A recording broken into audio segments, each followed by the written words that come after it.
Bom dia, boa tarde ou boa noite.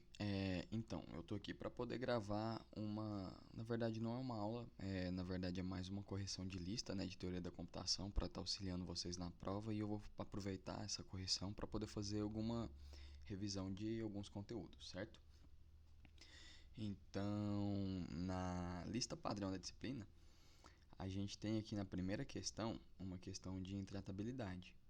A primeira questão diz o seguinte: por que dizemos que alguns problemas computacionais são intratáveis mesmo quando conhecemos algoritmos exatos que resolvem esses problemas? E a resposta certa para essa questão, ou pelo menos na minha correção, o que eu acredito ser a certa, é porque mesmo conhecendo algoritmos exatos que resolvem esse problema, o tempo de execução levado pelo algoritmo para se solucionar o problema intratável em questão é tão grande que encontrar a solução para grandes instâncias desse problema se torna uma tarefa custosa e, portanto, inviável. Em outras palavras, o tempo de solução levado pelo algoritmo é um tempo não polinomial, ou seja, quanto maior a instância do problema, mais tempo o algoritmo levará para encontrar a solução da instância. Então, o que acontece? Quando a gente tem um problema e o problema ele é declaradamente grande, eu vou dar um exemplo para vocês descobrir uma combinação de quatro, na verdade pode ser quatro letras.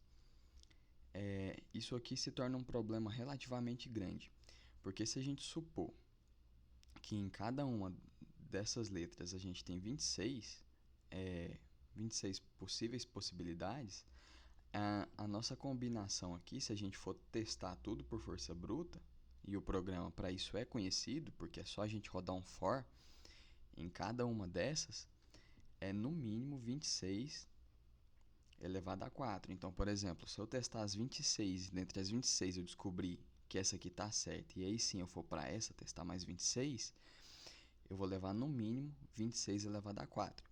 Só porque se eu for testar, por exemplo, vamos supor que eu vou começar testando aqui senha por senha. Então eu vou testar, por exemplo, A, A, A, A. Aí não deu certo, eu vou testar B, A, A, A, C, A, A, A, D, A, A, A. Então o que acontece? Mesmo o algoritmo para solucionar isso aqui sendo conhecido, que é um algoritmo de força bruta, eu vou levar muito tempo para poder testar todas as combinações, com, tipo, considerando que a nossa entrada é uma senha de 4 caracteres. Então aqui é por isso que a resposta é essa.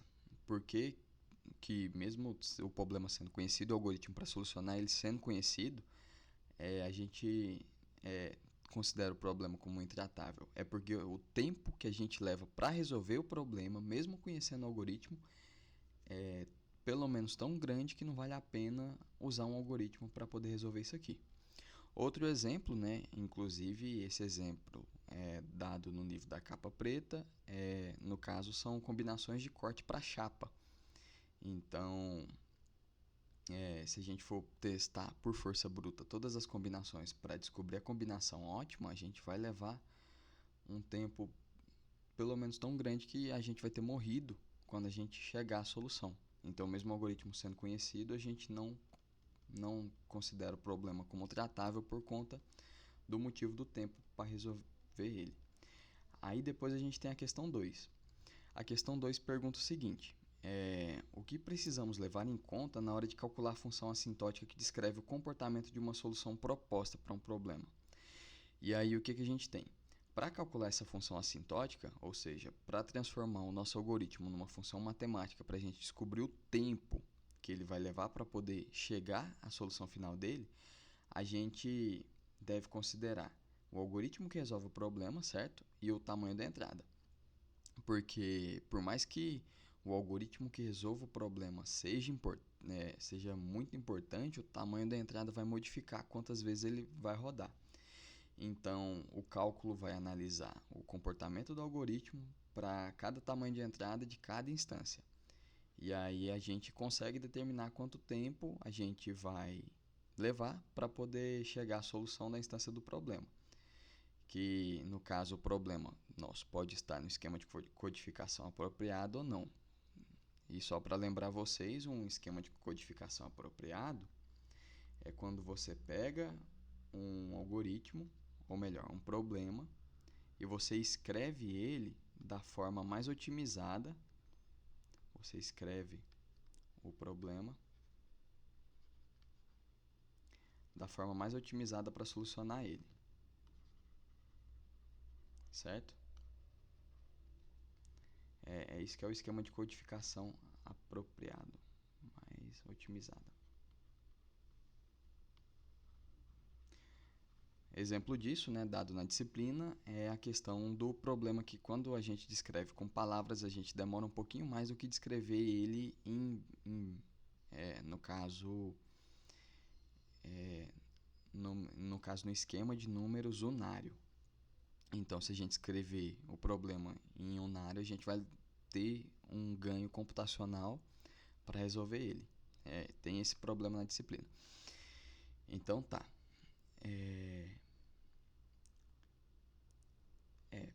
Por aqui é só isso que eu tenho para poder dizer. E aí a gente passa para a próxima questão. A questão 3 pergunta o que é um esquema de codificação apropriado e para que ele é utilizado. Que no caso já deu um spoiler, né? Um esquema de codificação apropriado. Formalmente, ele é uma sequência finita de strings dadas sobre um alfabeto que codifica um problema em uma forma padrão. Na verdade, isso é o esquema de codificação. O esquema de codificação apropriado é a forma mais otimizada de fazer essa codificação. E ele serve para todas as instâncias de um problema ele serve para que todas as instâncias de um problema possam ser descritas da mesma forma.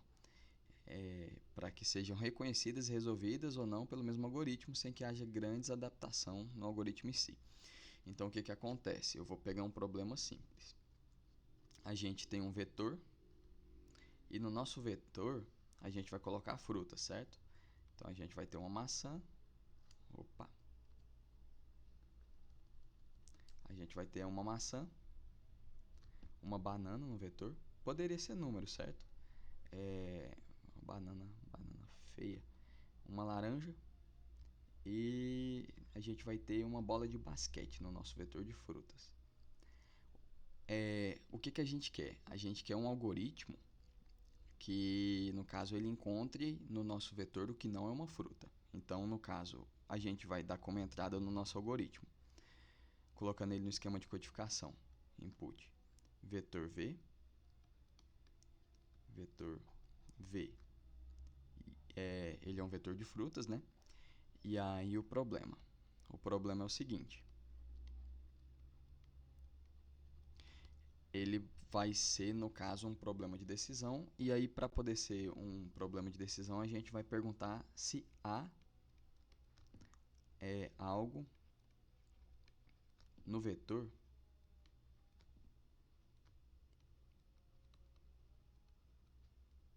que não é fruta.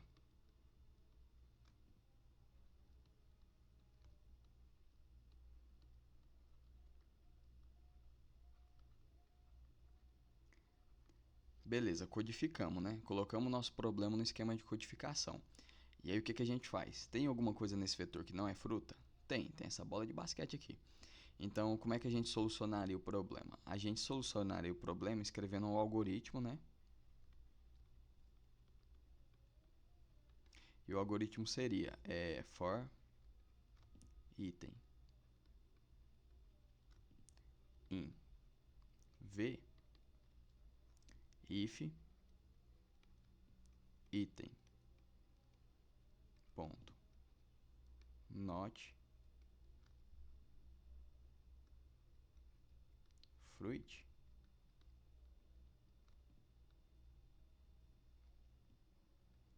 Aí a gente retorna item, no caso retorna o nome do item. Certo? Então o algoritmo seria esse, colocando tudo no esquema de codificação. E aí a solução para esse vetor aqui seria a bola de basquete, né? Mas aí, esse aqui é o esquema de codificação, a gente colocou tudo em string. Para um esquema de codificação apropriado, como é que a gente codificaria isso aqui? Codificaria, no caso, eu codificaria em deixa eu ver, em strings binárias.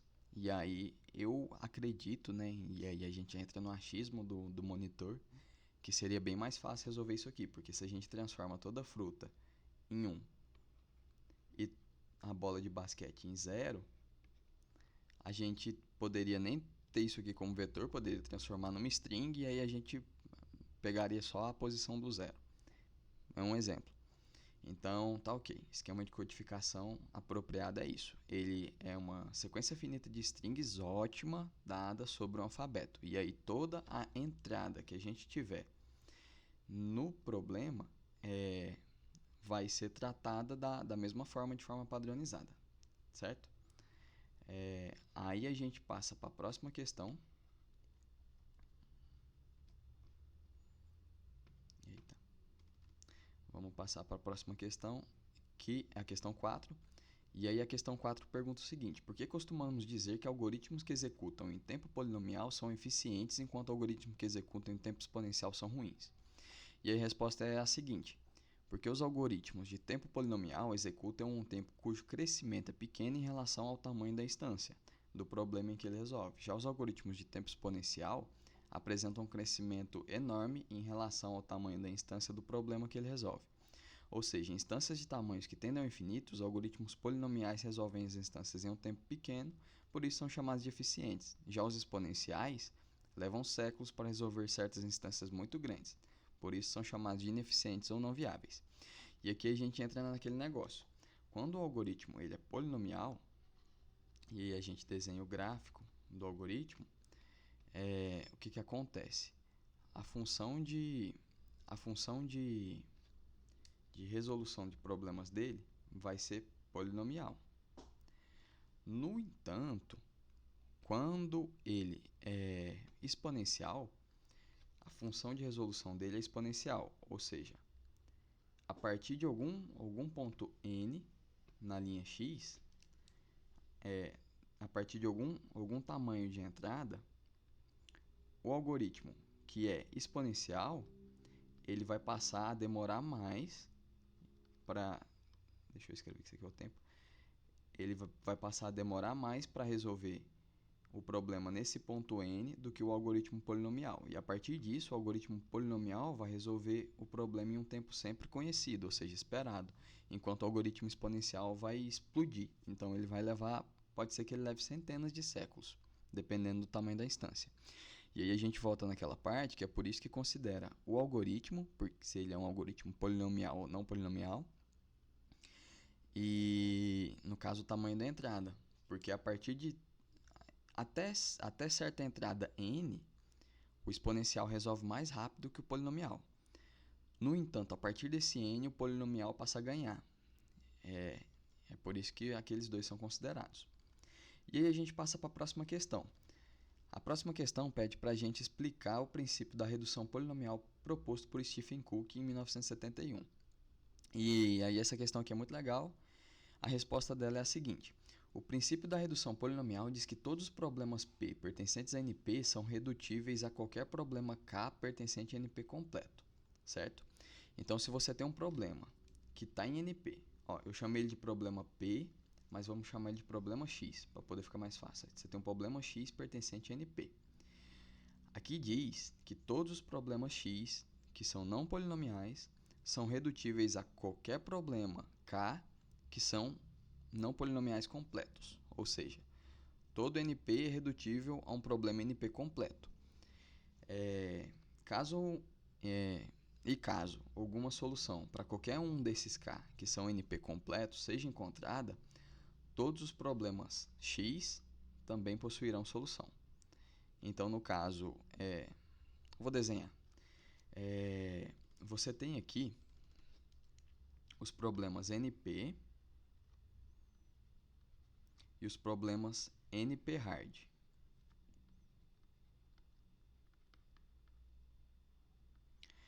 E essa intersecção aqui, que no caso são problemas que são NP e NP hard são chamados de NP completos. Então, o que acontece? Se eu tenho um problema NP completo, ele pode ser reduzido polinomialmente a qualquer problema NP e a qualquer problema NP hard. Então, se você soluciona qualquer problema NP completo, você soluciona todo o conjunto de NP e todo o conjunto de NP hard.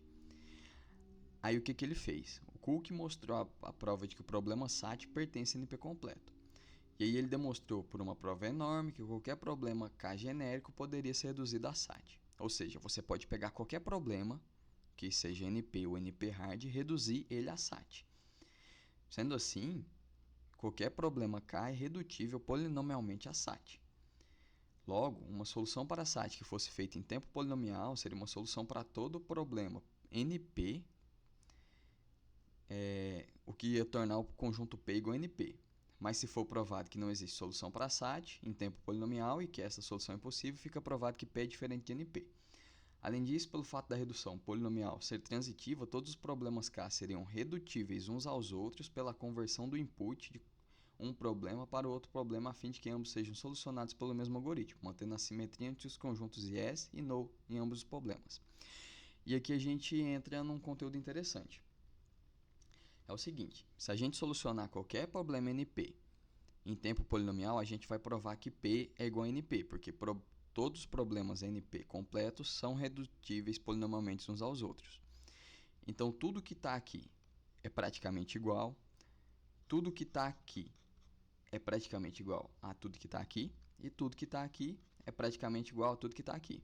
Então, se a gente atacar isso aqui e solucionar em tempo P, a gente prova que todos os NPs são resolvidos em tempo polinomial. E fica provado que o conjunto P é exatamente igual ao conjunto NP, porque atualmente é assim. A gente tem o conjunto NP e o conjunto P é um subconjunto dele, mas a gente não sabe exatamente o limiar entre o conjunto P e o conjunto NP, exceto pelo fato de que os NPs demoram muito tempo para serem resolvidos. E aí, se a gente conseguir resolver qualquer NP completo em tempo polinomial, a gente vai saber que o tamanho do conjunto P é exatamente igual ao tamanho do conjunto NP. E aí, os dois sendo iguais, a computação resolve todos os problemas no mundo, basicamente, que são computacionalmente resolvíveis. E aí, a gente tem mais uma informação interessante. Quando a gente tem um problema, seja ele P, seja ele NP, o que a gente tem? A gente tem o próprio problema, né? A gente tem as instâncias yes dele e as instâncias no dele. Então, por exemplo, o vetor de frutas. O nosso problema era perguntando se existia alguma coisa no vetor que não era fruta. Se a resposta para esse problema for sim,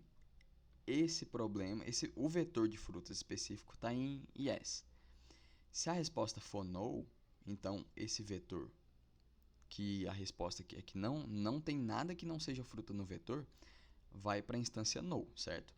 Então, vou dar um exemplo. Vetor de frutas. A pergunta continua sendo a mesma. Tem alguma coisa que não é fruta? A gente tem a maçã, a banana e a bola de basquete. Tem alguma coisa que não é fruta aqui? Sim, tem. Então, esse aqui é da instância yes. Aí a gente tem um vetor de frutas que só tem a maçã, a banana e a laranja. Tem alguma coisa que não é fruta? Não. Então, ele vai para a instância no do problema, certo? Da mesma forma, a gente pode pegar o problema da busca em vetor. A chave que eu estou buscando está no vetor? Se sim, vai para a instância yes. Se não, vai para a instância no. Então, é isso que a gente tem um problema. E aí, quando a gente prova que um problema NP completo, no caso aqui, um problema NP, um problema NP é reduzível polinomialmente a SAT, quer dizer que a instância yes dele é exatamente igual à instância yes de SAT, certo? Então, quer dizer que se o SAT responder que a instância que eu estou trabalhando é uma instância yes, e essa instância for, no caso, uma redução de uma instância de K, Então, em K também eu tenho uma instância yes. Se for uma instância no, em K eu tenho uma instância no também. Então, é isso que é a redução polinomial. Vou desenhar. A gente tem em SAT uma instância yes e a instância no. E aí a gente pega um outro problema que eu vou chamar de K. E a gente tem uma instância yes e uma instância no. Quando eu faço a redução polinomial de K para SAT, eu estou igualando praticamente, né, as instâncias yes e as instâncias no.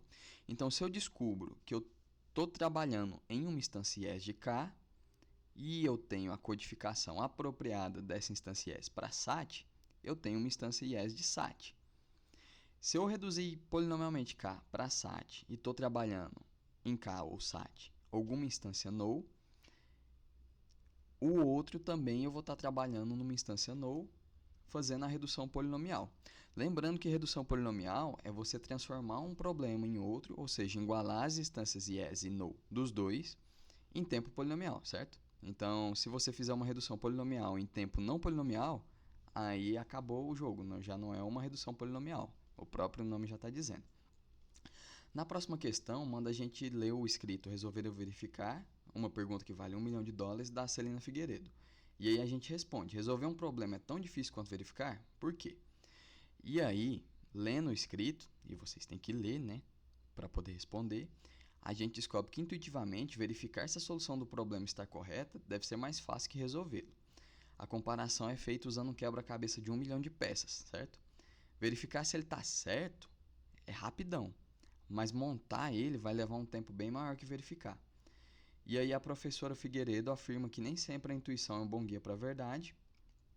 E aí a gente chega que não tem resposta para a pergunta, já que não se pode provar que não existe um algoritmo capaz de resolver um problema NP em tempo polinomial. Assim como não tem prova que esse algoritmo existe, a pergunta ainda está em aberto, visto que a certificação da solução pode ser resolvida em tempo polinomial. Vou dar um exemplo para vocês. O que é o SAT? O SAT é um problema em que você tem uma fórmula normal conjuntiva, certo? Do tipo A, ou B ou C, onde A, B e C são variáveis que pode receber verdadeiro ou falso. E aí você tem que A é verdadeiro, B e C são falsos. E aí eu vou substituir, vai ficar 1 ou 0 ou 0. Qual que é o resultado dessa fórmula normal conjuntiva? Vai ser verdadeiro. Então, se eu tenho uma instância yes de SAT, no qual eu sei que a fórmula é verdadeira e eu tenho a codificação das variáveis, eu consigo certificar que essa instância yes é realmente uma instância yes mais rapidamente do que resolver isso aqui por meio de um algoritmo. Lembrando que uma fórmula normal conjuntiva pode crescer a níveis absurdos. Eu posso ter um negócio assim, A e B, ou B e C, ou não C e A, e assim por diante até o infinito. E aí, quanto maior fica essa fórmula, mais difícil fica eu verificar se a fórmula normal conjuntiva é verdadeira. E se fica mais difícil eu verificar, com certeza vai ficar mais difícil eu descobrir quais as atribuições que eu devo fazer de variáveis para tornar essa fórmula conjuntiva verdadeira. E aí, por intuição, verificar é mais fácil que resolver. Mas a pergunta está em aberto porque a gente não sabe se existe forma de resolver um problema não polinomial em tempo polinomial. E aí a gente vai para a próxima questão. A questão 7 pergunta, já que existe uma falta de simetria entre as instâncias yes e as instâncias no, e diz que isso é uma característica importante de como diferem as soluções para problemas de decisão por algoritmos deterministas e não deterministas, é isso. No caso, tá perguntando, tá mandando a gente explicar o porquê que a falta de simetria entre yes e o no é importante para poder diferenciar soluções deterministas de soluções não deterministas. E aí a gente tem o seguinte: para algoritmos deterministas, o yes e o no são exatamente simétricos. Então, o mesmo tempo que você vai levar para poder achar a solução de um algoritmo determinista, ou seja, polinomial, é o tempo que você vai levar para achar que aquela solução não existe. Então, se eu tenho que buscar em um vetor e o que eu estou procurando não está lá, eu vou descobrir que é um null, que é uma instância null daquele problema, no mesmo tempo que eu descobriria que é uma instância yes, então seria em O de n. Então, no caso, eu posso achar a solução e verificar se a solução pertence a uma instância yes ou a uma instância null no mesmo valor temporal. Então, se eu levo 3 segundos para ver se um valor está no vetor, eu vou levar 3 segundos para ver que ele não está. E aí, para problemas resolvidos por algoritmos não deterministas, que são problemas geralmente NP, a gente consegue certificar uma instância yes em tempo polinomial, certo? Então, por exemplo, eu posso descobrir que uma fórmula normal conjuntiva realmente é uma instância yes de SAT em tempo polinomial a partir da atribuição das variáveis, mas eu não posso certificar que aquela instância é uma instância null, porque eu não sei se tem alguma outra solução que não seja a que me foi dada. E porque eu não testei todas as soluções. Aquele problema pode ter uma instância yes, mas eu não consigo certificar que a instância, se me derem uma só instância, eu não consigo certificar que é uma instância null do problema a partir de uma só solução. E aí eu tenho que sair testando tudo. E aí isso obriga a ter uma força bruta. Então a resposta fica assim. Para algoritmos deterministas, o yes e o null são simétricos, pois pode-se verificar que uma instância i pertencente a yes com um tempo tão rápido quanto o tempo em que se verifica que uma dada instância i2 pertence a null. Já para problemas resolvidos por algoritmos não deterministas, pode-se certificar que uma instância yes é yes em tempo polinomial, garantindo que aquela instância pertence a yes, dado apenas uma solução que resolve o problema. Mas não se pode certificar que uma dada instância pertence a null apenas por uma não solução do problema, obrigando que haja uma busca dentre todas as possibilidades de solução da instância para garantir que não há solução para a instância e que de fato ela pertence a null. Portanto, a solução para problemas de decisão deterministas possui uma certa simetria entre o yes e o null, coisa que não ocorre para problemas não deterministas, evidenciando dessa forma a diferença entre esses tipos de problemas. E aí a gente passa para a próxima questão. Tá acabando, viu, gente? Dados dois problemas de decisão, x e y, de forma que é conhecido que x é NP completo e também que x pode ser reduzido polinomialmente a y, o que podemos dizer sobre y? E aí a gente pode dizer que se x é NP completo e a gente consegue reduzir x a y, o y também é NP completo, se e somente se y for um problema da classe NP. Um problema da classe NP problema NP é um problema que a gente certifica ele em tempo polinomial. Certo? Então, se a gente conseguir saber que uma dada instância yes é yes por uma solução do problema em tempo polinomial, a gente certifica ele e pode considerar ele como um problema NP. Com isso, todos os problemas polinomiais pertencem à classe NP. É por isso que a gente tem o diagrama, né? Que aqui é P e aqui é NP. E aí, se a gente reduz um problema Y, ou se a gente reduz um problema X, NP completo, a um problema Y, NP completo, quer dizer que o Y também é NP completo, pois podemos reduzir o problema X, que é NP completo, ao problema Y. Isto é, a solução de Y também é a solução de X. E se y não fosse NP completo, x também não seria. Então, o que acontece? Eu tenho um problema x, eu vou reduzir polinomialmente ele a y. Se x é NP, y com certeza é NP. Se x for P, eu não sei nada sobre y, porque eu posso com certeza reduzir polinomialmente um problema P para um problema NP, ou seja, você pode resolver um problema fácil de uma forma difícil, mas você não pode resolver um problema difícil por uma forma fácil. E aí, se a gente inverte a questão, se a gente tem aqui o y sendo NP, eu não posso dizer nada sobre x, mas se o y for p, com certeza o x também é p, certo? Então, eu não posso resolver, se eu tiver a solução de y e for p, x não vai poder ser np, a gente parte disso. E se eu tenho a solução de y e sei que y é np, x pode tanto ser p quanto np, não faz diferença, certo? Então, com isso a gente já passa para a próxima questão, que pergunta: dados dois problemas de decisão x e y, de forma que é conhecido que y é np completo e x é redutível polinomialmente a y, o que podemos dizer sobre x?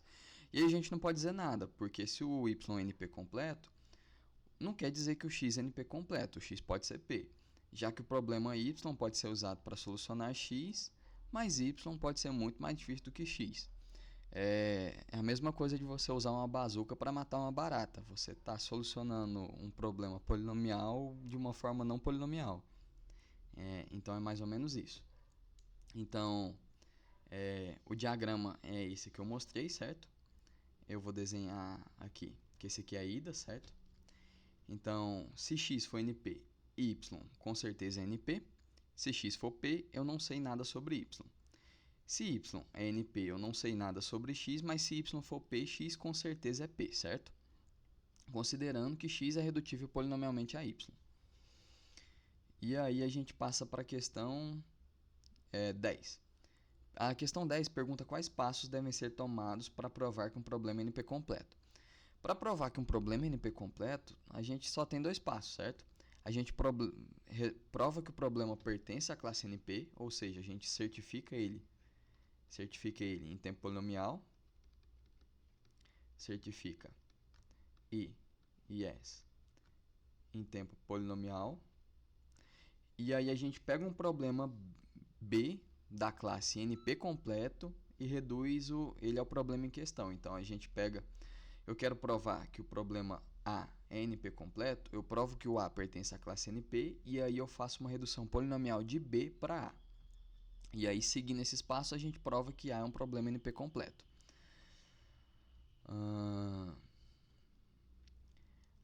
Aí a gente tem a questão 11, que pergunta quais são os problemas que pertencem à classe P. Isso aí é fácil, no caso são os problemas considerados tratáveis, então são problemas que a gente resolve em tempo polinomial.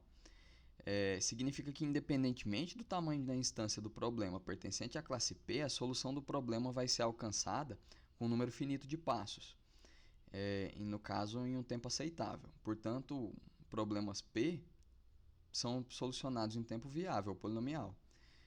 Por exemplo, soma de binários, soma de decimais, busca em vetor. E aí a próxima questão pergunta quais são os problemas que são da classe NP. No caso, são problemas intratáveis, ou seja, se tem alguma solução para o problema, a solução vai demorar muito para ser encontrada, dependendo do tamanho da instância. No caso, a solução pode ser não polinomial e vai depender estritamente do tamanho da instância. O tamanho da instância pode tornar aquilo inviável, porque o custo de um problema NP é muito grande. No caso, exemplos desse tipo de problema são o circuito hamiltoniano e a transcoloração de grafos, que são problemas NP. No caso, grandes instâncias desse problema demorariam muitos séculos para poder serem descobertas. E aí, por fim, a gente tem as referências, tá? No caso aqui, bibliografia básica da matéria. Recomendaria vocês lerem, mas não sei se vai dar tempo. Mas, no caso, a solução da lista foi essa. Eu vou estar liberando esse PDF aqui pelo Mediafire, certo? Então, eu agradeço vocês pela atenção e até a próxima.